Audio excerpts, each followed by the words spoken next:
Hey guys, Captain Foley here, back with Trekyards. I Hi got Samuel guys. Calkins with me as always. As always, Um, have another guest announcement, so we're just another going one. to Oof. right, absolutely going to get right into it. We have one of the major players in Star Trek, Mr. Andrew Probert. Hi, everybody. Thank you Thank you for for joining. yeah. Yeah, thank you for joining us. Glad you could come aboard, and we're very happy to have you. We got a lot of questions for you and a lot of great shows lined up. So And I mean, let's get, I know I'm a big fan of the D, so it's really quite exciting to talk to you about such a iconic ship of Star Trek. But that's just me being a fan girl. I'm a fan of the D myself, so we're good. Good awesome. to hear.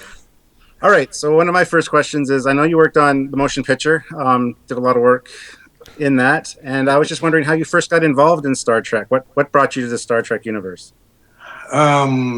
Well, that started way back with the original series. That totally grabbed my interest right off the bat, and I've been a Trekker ever since. So um, people are going to have to tune into the real interview to find out all the details. But as it worked out, I found myself um, at Robert Abels and Associates and the special effects and designing all of the hardware for the motion picture. So what a thrill it was for a longtime fan to be actually hands-on. Beautiful. You got to redesign the classic Enterprise too into the refit. That must be Oh, awesome. two enterprises Yeah. even. Yeah. Well, we'll get into that later. Well, Gene always said that the Enterprise basic configuration, the Enterprise itself was a character in the show. Mm-hmm. So we Absolutely. had to stay real close to that. Of course, it changed a little bit with Next Generation, and we'll get into that sometime as well. Yeah. Absolutely. Thanks. You. So I'm guessing it was quite a surreal moment when they you picked up the phone and said, "Do you want to work on Star Trek?" And it's like, Yeah, yeah. It was a great moment for me and a highlight for Depends, which is probably only an American joke, but anyway, yeah, it was a great moment to know that I was going to be a part of this universe. well, speaking of, obviously, you then went to work on TNG, which meant that because of Gene's huge participation in getting that sort of that new show running, you must have worked with him a lot, but design the aesthetic of TNG Series One. So, what did Gene want from TNG, and what did you guys work together on to try and make it happen? Well, Gene wanted the bridge a lot simpler than it had been in the past. I was brought on originally on that show to design the bridge, and he wanted it simplified. He didn't want the image of people sitting around hunched over their instruments all the time. So we reduced the personnel considerably. Originally, the thought was it would bring them on as needed to fill up those background stations, which are interchangeable. So it's not like, well, that's the engineering station and that's life sciences or whatever. They were all interchangeable. I don't know if they actually ever showed that, but that was some of the early thinking, and you'll find out more of that early thinking if you stay tuned. To Trekyards. That's right. All right. So I know you've designed a lot of stuff over the years, and I know this is kind of a tricky question because it's like picking your favorite kid. But my favorite kid is my youngest daughter. Just so you know, I have four kids. Wow. But out of all your designs, what would you say would be your most famous or most memorable, or the one you enjoyed working on the most, or all the above? Yes. Probably the Vulcan shuttle is probably my favorite design, Oh wow. Wow. actually. Followed closely by every other thing I designed.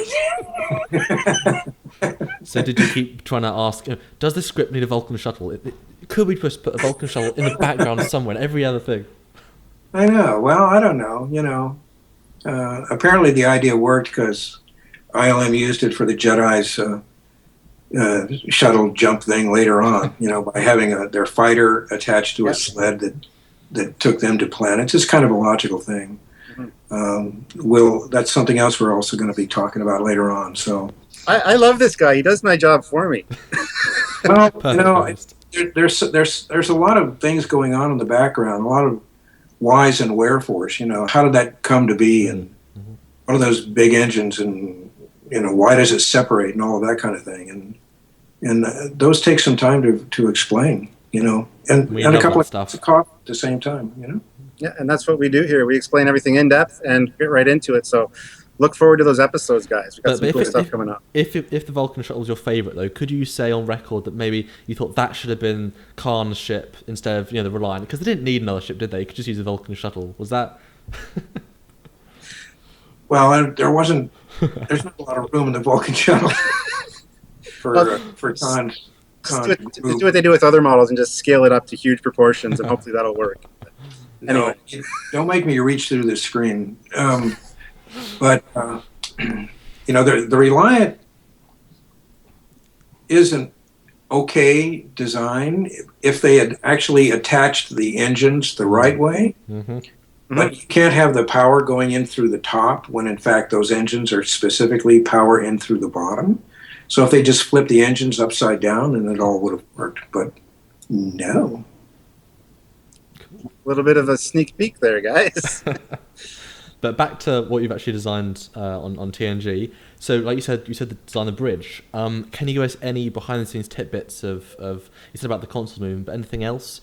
I mean, I've got to say, I love Wharf Station, how interesting and sort of different that design is. Can you give us any behind-the-scenes tidbits on sort of why something of the D bridge was designed the way it was?